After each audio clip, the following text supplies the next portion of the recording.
ಭಾರತದಲ್ಲಿ ಮನೆ ಮಾತಾಗಿರುವಂತಹ quality foods ವಿಶ್ವದಲ್ಲೇ ಮೊಟ್ಟ ಮೊದಲ ಬಾರಿಗೆ ಇಡ್ಲಿ ಹಾಗೂ ರೈಸ್ಗೆ ಪ್ರತ್ಯೇಕ ಸಾಂಬಾರು ಮಸಾಲ ತಯಾರಿಸಿದ್ದಾರೆ. ಈ ಎರಡು ಪ್ರತ್ಯೇಕ ಸಾಂಬಾರು ಮಸಾಲವನ್ನು ಸದಾಶಿವನಗರದ ಹೈಡೆ ಪಾರ್ಕ್ನಲ್ಲಿ ಹಿರಿಯ ನಟ ಹಾಗೂ ಕ್ವಾಲಿಟಿ ಫುಡ್ನ ರಾಯಭಾರಿ ಸಿಹಿ ಕಹಿ ಚಂದ್ರು ಲಾಂಚ್ ಮಾಡಿದ್ರು. ಭಾರತದಲ್ಲಿ ಇಡ್ಲಿ ಸಾಂಬಾರು ಎಲ್ಲರ ಫೇವರೇಟ್, ಆದರೆ ಇಡ್ಲಿಗೆ ಪ್ರತ್ಯೇಕ ಸಾಂಬಾರು ಪುಡಿ ಲಭ್ಯ ಇರಲಿಲ್ಲ. ಇದನ್ನು ಮನಗಂಡ ಕ್ವಾಲಿಟಿ ಫುಡ್ಸ್ ಪ್ರಪಂಚದಲ್ಲೇ ಮೊಟ್ಟ ಮೊದಲ ಬಾರಿಗೆ ಇಡ್ಲಿ ಸಾಂಬಾರು ಪುಡಿಯನ್ನು ತಯಾರಿಸಿದೆ. ಇನ್ನು ಈ ಪೌಡರ್ ತಿಳಿಯಾದ ಪರಿಮಳ ಭರಿತವಾದ ಸಿಹಿ ಉಪ್ಪು ಖಾರದ ಸೂಕ್ಷ್ಮ ಸಂಯೋಜನೆ ಹೊಂದಿರುವ ಘಮ ಇರುವ ರೆಸಿಪಿಯನ್ನು ಹೊಂದಿದೆ. ಜೊತೆಗೆ ರೈಸ್ ಸಾಂಬಾರ್ ಪೌಡರ್ ಅನ್ನದ ಜೊತೆ ತಿನ್ನೋಕೆ ಹೆಚ್ಚು ಮಂದವಾದ ಗಾಢವಾದ ಮನಮೆಚ್ಚುವ ಟೇಸ್ಟ್ ಅನ್ನು ಹೊಂದಿದೆ. ಇವತ್ತು ಬಹಳ ಸಂತೋಷದ ದಿನ. ಯಾಕೆ ಅಂದ್ರೆ ಕ್ವಾಲಿಟಿ ಫುಡ್ಸು ಎರಡು ಅದ್ಭುತವಾದಂಥ ಪ್ರಾಡಕ್ಟ್ಸ್ಗಳನ್ನು ಲಾಂಚ್ ಮಾಡ್ತಾ ಇದ್ದಾರೆ. ವಿಶೇಷವಾದಂಥ ಪ್ರಾಡಕ್ಟ್ಸು.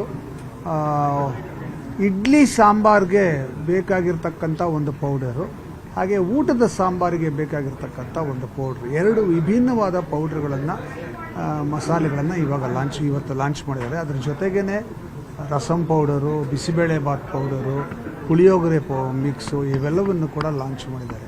ಕ್ವಾಲಿಟೀಸ್ ಫುಡ್ಸ್ನವರು ಈಗ ಸೌತ್ ಇಂಡಿಯನ್ ರೆಸಿಪೀಸ್ಗೆ ಆಗುವಂಥ ವಿಶೇಷವಾದಂಥ ಮಸಾಲೆಗಳನ್ನು ಲಾಂಚ್ ಮಾಡ್ತಿರೋದು ಬಹಳ ಖುಷಿಯಾದಂಥ ವಿಷಯ. ಇದು ಮತ್ತೆ ಮಾರ್ಕೆಟಲ್ಲಿ ಇವತ್ತು ನೋಡಿದ್ರೆ ಆಲ್ಮೋಸ್ಟ್ ಇರೋದು ಬರೀ ಅನ್ನಕ್ಕೆ ಸಾಂಬಾರ್ ಪೌಡರ್ ಇರೋದು ಸಾಧಾರಣ sambar powder which is used only in the rice sambar.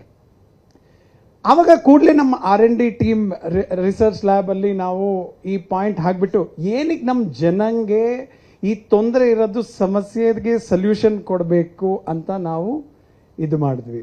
So ಈ ಪ್ರಾಬ್ಲಮ್ ಬಂದ್ಬಿಟ್ಟು we got into a new invention.